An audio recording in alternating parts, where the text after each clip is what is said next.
Have you ever wondered how the stock market actually works? Let's break down the world of equities in plain English. At its core, equity represents ownership. When you hold equity in a company, you own a small piece of that business.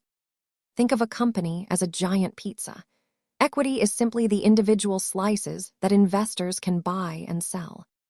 Companies offer these shares to the public to raise money for growth, research, or to pay off expensive loans. Equity is different from debt. With debt, you are a lender, but with equity, you are a part owner of the business. Over the last few decades, more individual investors have entered the equity markets through retirement accounts and digital apps. Famous investors often remind us that while prices jump around daily, the real value of equity is tied to business performance over time. Understanding equity is your first step toward building a portfolio. Like and subscribe for more basics.